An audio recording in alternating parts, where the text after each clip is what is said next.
Hello friends, all exam study point में आपका स्वागत है। एग्रीकल्चर सुपरवाइज़र से संबंधित पीडीएफ की इस क्लास में आपको हर दिन नया सीखने को मिलेगा। आप अंत तक बने रहिए। अगर नए विजिट कर रहे हैं तो प्लीज़ चैनल को लाइक शेयर और सब्सक्राइब ज़रूर कीजिए। आज हम ज्वार की फसल से संबंधित महत्वपूर्ण जानकारी पढ़ेंगे। तो चलते हैं फर्स्ट क्वेश्चन की ओर।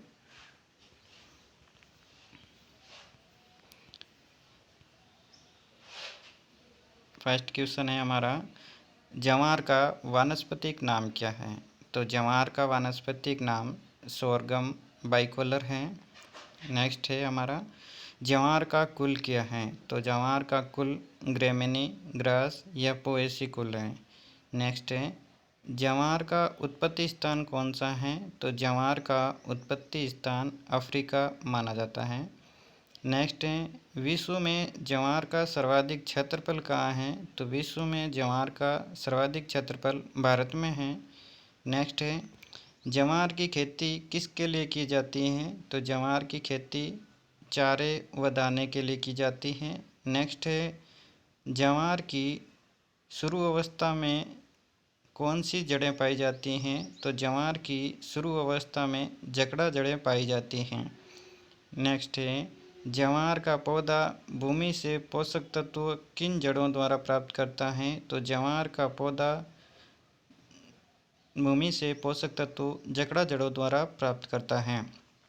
नेक्स्ट है, ज्वार में पुष्पक्रम को क्या कहते हैं? तो ज्वार में पुष्पक्रम को पुष्प गुच्छ कहते हैं। नेक्स्ट क्वेश्चन है हमारा, ज्वार पुष्पक्रम यानी पुष्पगुच्छ को पूरा खिलने में कितना समय लगता है? तो ज्वार पुष्पगुच्छ यानी पुष्पक्रम को खिलने में 10 दिन का समय लगता है। ज्वार किस प्रकार की फसल है? तो ज्वार प्रोटोगायनी फसल है।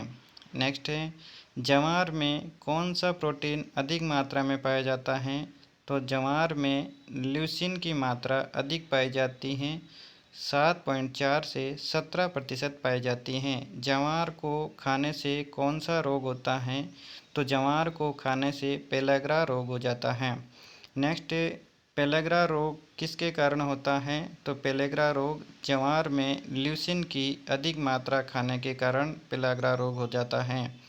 नेक्स्ट, ज्वार के पौधों में छोटी अवस्था में कौन सा हानिकारक अम्ल पाया जाता है? तो ज्वार की छोटी अवस्था में हाइड्रोसायनिक अम्ल या प्रूसिक अम्ल पाया जाता है जो बहुत हानिकारक होता है। नेक्स्ट, एक बार में HCN अर्थात हाइड्रोसायनिक अम्ल की कितनी मात्रा पशुओं के लिए हानिकारक होती है? तो 0.5 ग्राम हानिकारक होती हैं। नेक्स्ट है, HCN की मात्रा कौन से पोषक तत्व देने से बढ़ती है? तो HCN की मात्रा नाइट्रोजन तत्व देने से बढ़ती है। नेक्स्ट है, ज्वार की कौन सी पत्तियों में HCN की मात्रा अधिक होती है? तो ज्वार की ऊपरी पत्तियों में HCN की मात्रा अधिक होती है। भारत में सबसे ज़्यादा ज्वार कहाँ पैदा होती हैं? तो भारत में सबसे ज़्यादा ज्वार महाराष्ट्र में पैदा होती हैं। दक्षिण भारत में ज्वार की खेती मुख्य रूप से किसके लिए की जाती है? तो दक्षिण भारत में ज्वार की खेती मुख्य रूप से दाने के लिए की जाती है। नेक्स्ट है, ज्वार कौन सी जलवायु का पौधा है? तो ज्वार गर्म जलवायु का पौधा है। नेक्स्ट है, ज्वार एक पौधा है। तो ज्वार एक अल्पकाल यानी शॉर्ट डे प्लांट है। नेक्स्ट है, ज्वार की उचित वृद्धि के लिए आवश्यक तापमान कितना होना चाहिए? तो ज्वार की उचित वृद्धि के लिए आवश्यक तापमान 26 से 30 डिग्री सेंटीग्रेड होना चाहिए। नेक्स्ट क्वेश्चन है हमारा, ज्वार की अच्छी फसल के लिए मृदा का pH कितना होना चाहिए? तो ज्वार की अच्छी फसल के लिए मृदा का pH 5.5 से 8.5 pH होना चाहिए। नेक्स्ट है उत्तर भारत में ज्वार मुख्यतः किसके लिए उगाई जाती हैं? तो उत्तर भारत में ज्वार मुख्यतः चारे के लिए उगाई जाती हैं। नेक्स्ट है ज्वार की कौन सी जातियों में स्टार्च निकाला जाता है? तो ज्वार की कौन सी जातियों से स्टार्च निकाला जाता है? तो मोम। नेक्स्ट है ज्वार की फसल कब उगाई जाती है? तो ज्वार की फसल उत्तर भारत में खरीफ में, दक्षिण भारत में रबी में उगाई जाती है। नेक्स्ट है ज्वार की खेती समुद्र तल से कितनी ऊंचाई तक की जाती है? तो ज्वार की खेती समुद्र तल से 1000 मीटर की ऊंचाई तक की जाती है। नेक्स्ट है ज्वार की खेती के लिए सर्वोत्तम मृदा कैसी होनी चाहिए? तो ज्वार की खेती के लिए दोमट मृदा सर्वोत्तम मानी जाती है। नेक्स्ट है ज्वार की बीज दर क्या है? तो ज्वार की बीज दर 12 से 15 किलोग्राम प्रति हेक्टेयर होती है। नेक्स्ट है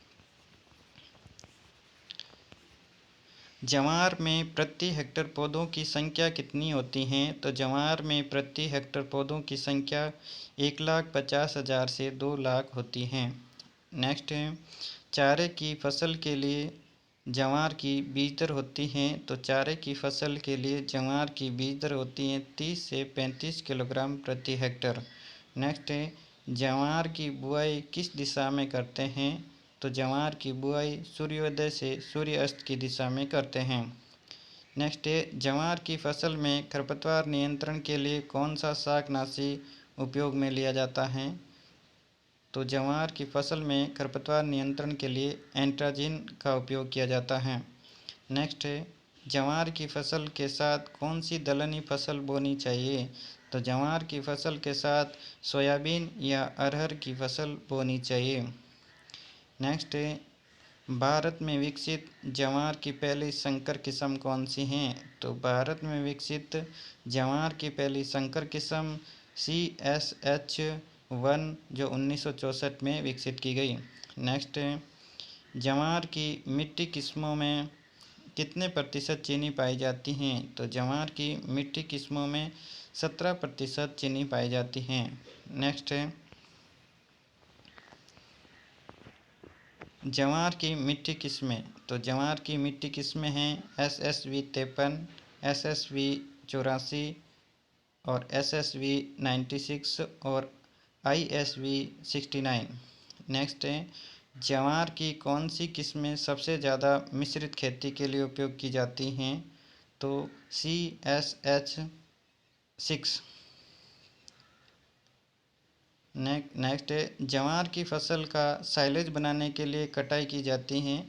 तो ज्वार की फसल से साइलेज बनाने के लिए 60 दिन बाद या पौधों की पुष्प आने की अवस्था पर कटाई करके साइलेज बनाई जाती है। नेक्स्ट है चारे के लिए ज्वार के पौधों की कटाई कब करनी चाहिए? तो चारे के लिए ज्वार के पौधों की कटाई 60 दिन बाद करनी चाहिए। नेक्स्ट है ज्वार में दाना कंद रोग होता है। तो ज्वार में दाना कंद रोग कवक के कारण होता है। ये होता है कवक का नाम है स्पेसिलोथिका सोगारी। नेक्स्ट है ज्वार का सुगरी रोग किसके कारण होता है? तो ज्वार का सुगरी रोग कवक के कारण होता है स्पेसिलोथिका सोगाई। नेक्स्ट है ज्वार में डेड हर्ट रोग किसके कारण होता है? तो ज्वार में डेड हर्ट रोग तना मक्खी के कारण होता है। नेक्स्ट है ज्वार में तना विगलन रोग किसके कारण होता है? तो ज्वार में तना विगलन रोग कवक के कारण होता है, मैक्रोफोमिना फेजिलाई के कारण होता है। तो दोस्तों ये थी ज्वार की फसल से संबंधित महत्वपूर्ण जानकारी। अंत तक बने रहने के लिए थैंक यू। नेक्स्ट क्लास में विजिट करने के लिए हमारे चैनल को लाइक शेयर और सब्सक्राइब जरूर करें। Thank you watching this video.